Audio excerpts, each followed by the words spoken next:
But anyways, we're going to jump into our first segment of the week, and the Cleveland Cavaliers have been bad. Just a little. 3-5 start to start this season with 4 straight losses to Indiana last night, and that was a bad fourth quarter collapse for them. New York beat them 114-95, which is just ridiculous. New Orleans beat them 123-101, yep. And Brooklyn beat them 112-107. So it's not like they're losing to the San Antonio Spurs, the Golden State Warriors, the Oklahoma City Thunders, the Boston Celtics of the world. And they're remember, losing to Brooklyn, That New was Orleans. Brooklyn without even Jeremy Lin. Yeah, New York with just KP Yep. and Indiana. I mean, this has been ridiculous. I mean, how much trouble, if the Cavs are in trouble, how much trouble are the Cavs? I mean, I don't even know how to quantify it at this point because it's a dumpster fire, and from Is it? all sides. I mean, it's four straight games. LeBron's playing 37 minutes a game right now. I'm not saying that's good. That's horrible. There are 3 players on that team who are averaging more than 10 points. But at least on the floor. I mean, like, it could be a rough start. Or do you think this is like a sign for worse problems down the line? The only thing you have to hang your hat on is that Isaiah Thomas will be coming back in like January probably. And at least he knows how to run an offense. The biggest problem here is there's no coach.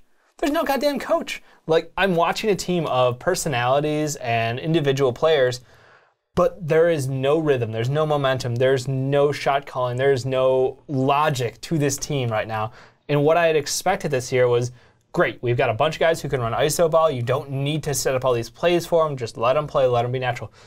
That would work with Ty Lue. The problem is in their current state, they need more coaching to actually hit that level of confidence because they came out the gates and got slapped upside the head.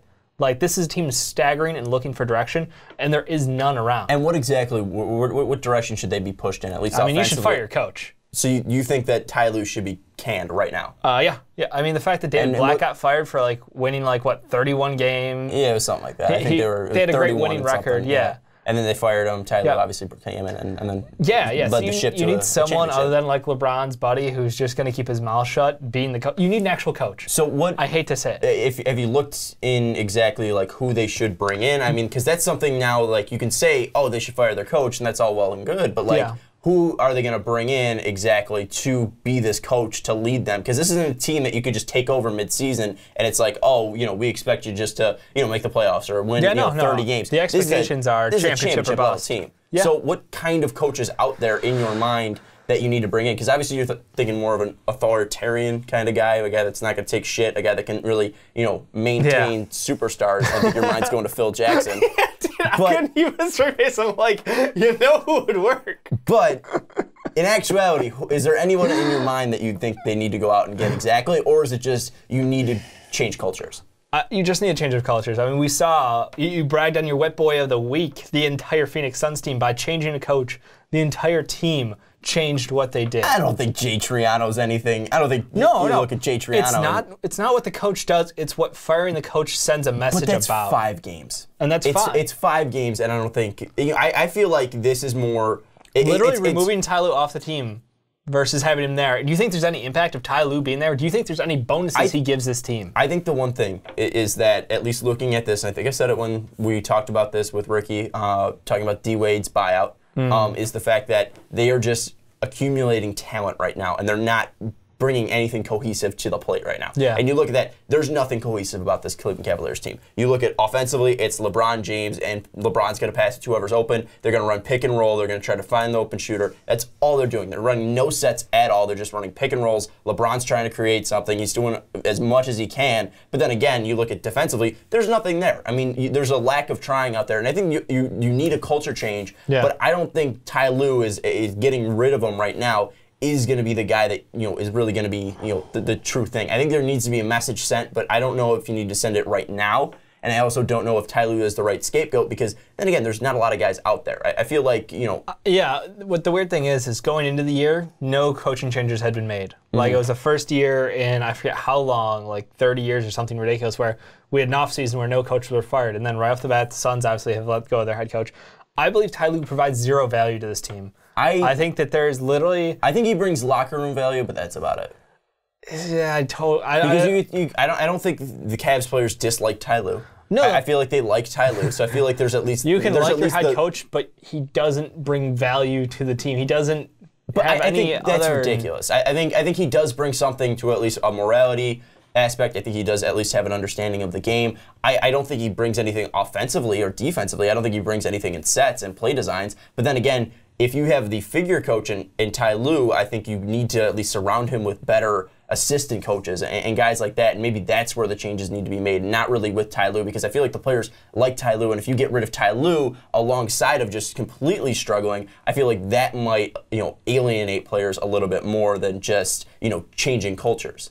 There's the potential for that. I mean, it could always backfire and turn into, their best friend got fired from his job, and now we got this new guy coming who's gonna tell us how to run our team.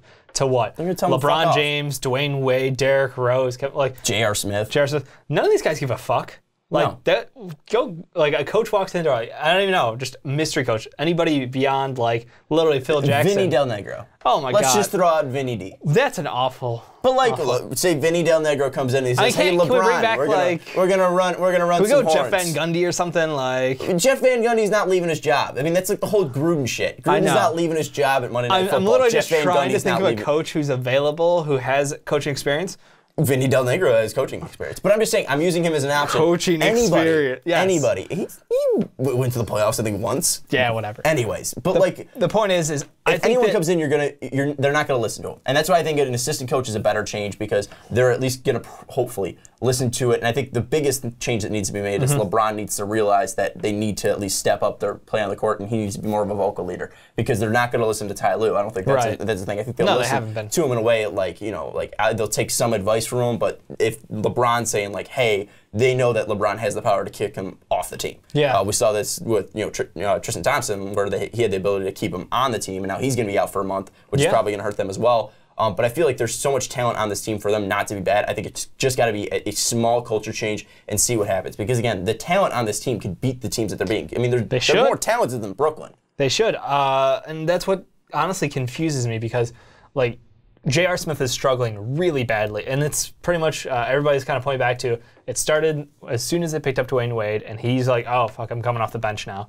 And you just saw him not care during games, and then when he did get time, it's hard to get back into a rhythm, and it's hard to get motivated again. So honestly, I think you have, if you're taking out a coaching change, which I believe is the quickest way to get a message across to this team. But do you think it's the most effective way?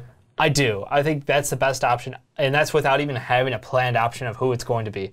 But just literally getting rid of Ty Lue. Outside of that, is what they need to do is start stretching out their minutes for other guys, because you can't run 10 deep and let them all play 15 minutes. You don't build continuity. You don't build any sort of teamwork for that. Guys need to play with each other for much longer stretches. So what I'm looking for is LeBron to take his number down from 37 to 35, and then to cut some minutes from these bottom tier guys. And I know with injuries it's hard to mix these up, but honestly, you do need to get a standard first unit and a standard second unit and let them build continuity together. But going off that, I mean, D-Rose obviously missed a couple games due to injury. He's only played 4. You look at Jose Calderon, he's only played 6 games. Shup's only played 6 games. Channing Frye, 7 games. Zizic, 3 games. Osman, 5 games. I mean, they're not going deep into this bench. I mean, but I mean, if you look, literally, they're what? Their 10th starter averages 18.2 minutes a game. No, but what I'm saying is they're not giving enough time to all the players. They're not using proper rotation. Yeah, and that's, again, it comes down to fundamental coaching, I feel. That's I'm like, if they need to. But he's done it before, and that's the thing. I don't think it's something. I think it's something that there's going to be growing pains, and there's growing pains with every team. It's just I think it's severe just because it's learning how to use an ISO-driven team, though. When you have players like Derrick Rose, Dwayne Wade, and obviously this is not Dwayne Wade even of last year. This is even more diminished Dwayne Wade. Which is, who called it? I mean, you have to see it to believe it.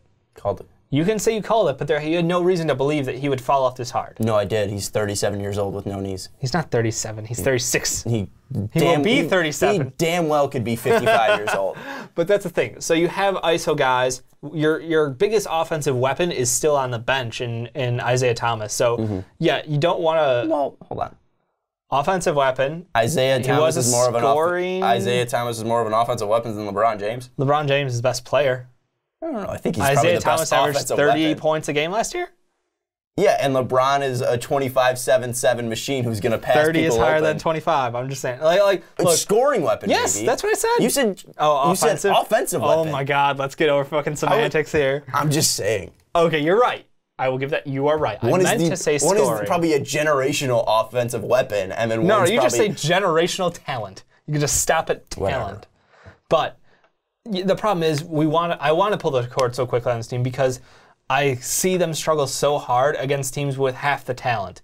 And at the same time, knowing that Isaiah Thomas is out there and will come back at the midpoint in this year, there's still hope, but even him coming back doesn't dramatically change the way this team needs to play. That's the difference. I just feel if you make a coaching change without a prior move and also just consulting everybody on the team, it could just completely demoralize They've already had the team. A team meeting of players only. I feel like this is something that's probably more relatable to Spoelstra when they first brought the Big Three in Miami, where they had the team meeting, 10 games or whatever into the season, and then they started turning it around. I feel like that is more of what's going on right now. They need to regroup as a team rather than completely, start canning people and getting rid of people. But if they are going to get rid of people, you got to look more on the bench and away from Lou than the guys. I'm not saying Lou's doing a great job, but I think that getting rid of Lou could really demoralize the team. And I like that you brought up Miami, and because of that, I want to nail down. In Miami, you had 3 superstars. Mm-hmm. We're down to 1.5 superstars. I'd give Caleb a superstar. Caleb's is phenomenal. But Caleb's been great. Yeah. Okay, fine. If you want to give it 2, whatever. The difference is your core man, who was literally I want to say the heart and soul of that Miami team was Dwayne Wade, and he was playing Superman whenever he needed to be. Whenever called on, he was there. This is a team where you have LeBron James, you have Caleb. And you have a broken Derrick Rose.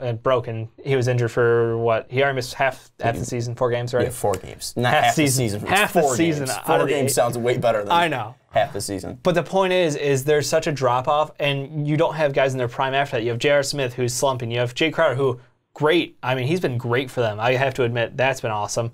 Jeff Green came out of freaking nowhere. Don't know how that happened. He's been good. But then again, it doesn't solve their defensive problems. Well, Jeff Green's actually a decent defender. Jay Crowder's a decent defender. Those 2 are the only guys that have been decent defenders. That's it. I mean, you just lost your one rim protector in Tristan Thompson. Yeah. So I'm worried at least more about. So are you trying to pull the trigger on some of these players then? No, I'm worried more about the effort, and the effort needs to step up, especially with Thompson going down. So I look at this and taking everything that you're saying about Ty Lue, I think firing Ty Lue would be. I don't think he's exactly. I think there's something wrong with Ty Lue, but I think what's wrong with him could be fixed. And I feel like the real problem is just the effort out on the court. And I feel like it could become a true problem if it's not fixed right away. Because if they do not fix this mentality problem, they do not fix this effort problem, this is just going to snowball and keep snowballing, and then teams are going to gain confidence against the Cavs, and the Cavs are just going to lose confidence. And you guys like D Rose have gone through so many injuries before, they're just going to be completely down on themselves, even if they're playing great basketball, which he's not really. I mean, he's been a decent scorer, but I mean, they can't defend for shit. Yeah. But you look at guys like LeBron, and then now people are going to get the idea of him creeping in about, if we don't have a good season, LeBron's going to leave, and then that's going to lead to probably when is too late uncalculated mistakes. I feel like once by the end of November, if shit isn't right, you got to start canning people. Or give them 1 more month. It's been 8 games. 8 games is enough to know a lot of things.